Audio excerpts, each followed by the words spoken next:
different p-value. Next, please. So, is it a result of ischemic or toxic kidney injury? Yes. Most frequent complication of sepsis in ICU is acute kidney injury.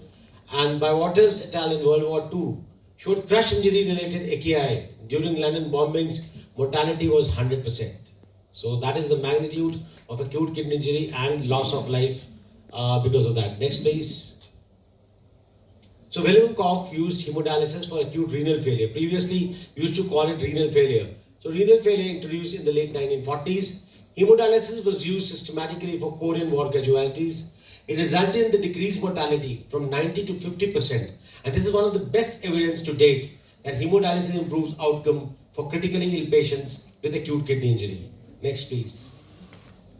So what is the mortality amongst renal replacement therapy in acute kidney injury? As I said, 50% in ICU settings. Failure to decrease AKI, dialysis dependence, maybe because of increased age. It's a complex disease with acute kidney injury. The backgrounds of these patients normally is sepsis. It may be trauma. It may be cardiovascular events, contrast. So all these things. Other than that, they have got sepsis, which is multi-drug resistant infections, especially like Klebsiella, Pseudomonas, Acinetobacter, and no standard operating procedures. So every hospital, they are doing their own work, but there are no guidelines when to initiate therapies in these patients in ICU. Next, please. So in 198 ICU, 24 European countries, 3,417 adults with and without sepsis. Next.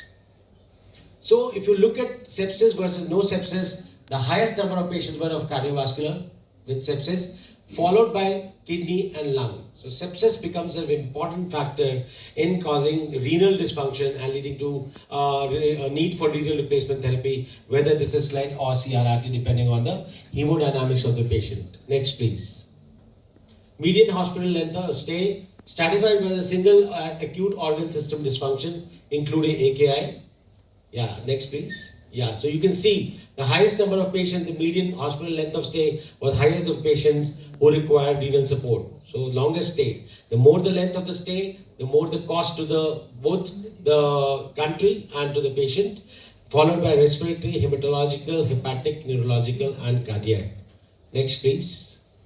So AKI prevalence varies by definition and assessed time and can lead to underestimations in the incidence of acute kidney disease. So basically, we use two definitions worldwide. One is the Reifel criteria, which includes the risk, injury, function failure, loss, and end organ damage. And the other is the Akin criteria, where you use the creatinine, the urine output decrease. These are the two methodologies, the definitions of AKI. Next, please.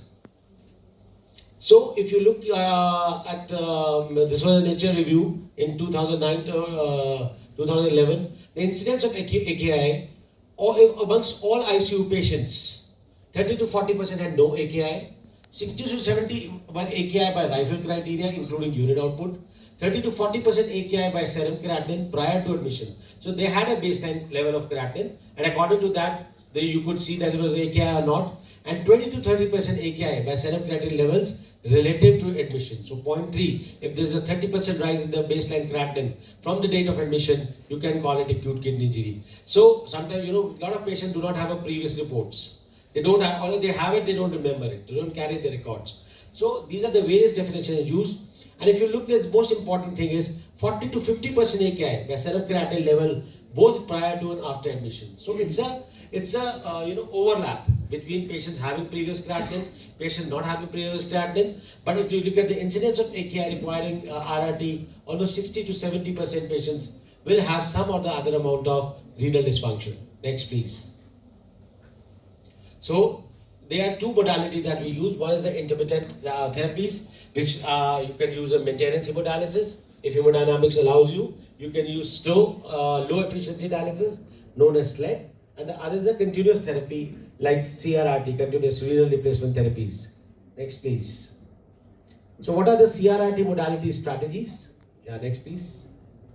Yeah. So one, if you just have a patient with a volume overload, and volume overload is very difficult to estimate in patients in ICU, because under and over, both are bad for the patient, because they lead to hemodynamic instability in patients. Sepsis, there's a lot of volume loss, but patient looks volume overloaded. There's a paradox. Because of hypoalbuminemia, you will see swelling in the patient. So you'll try to remove more water.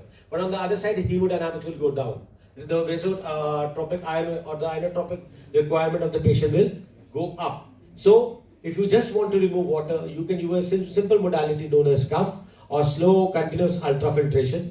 Next, please. If you want to do solute clearance, you can use a convective method, and this is known as continuous venous hemofiltration. So you're using a filter and you are using a replacement fluid pre and post. So that way you are able to manage the electrolytes. You are able to remove the fluids and you can manage the blood gas of the patient. Next, please. Then the third is CVVHD, where you are using both convection and osmosis. So operative fluid dialysate is used and solute clearance diffusion is used in this procedure. And the last one is CVVHDF. Next, please. Yeah, where you use a dialysate fluid, you use a replacement fluid, so you're using solute clearance, different convection. So by solvent drag, you can remove the small molecules. By solute clearance, you can remove the middle molecules. And you require the operative fluids. Next, please. So mortality in ICU in hospital 30 days. There was a study done which they looked at the renal recovery, hemodynamic status, length of stay in hospital, and heparin dose. Next, please. So, have we come to a time when we say goodbye CRRT and here comes SLED? Not so fast, wait. And SLED versus CRRT, the choice between a Rolls Royce and a Ferrari. I mean, is that apples and oranges or Rolls Royce and Ferrari?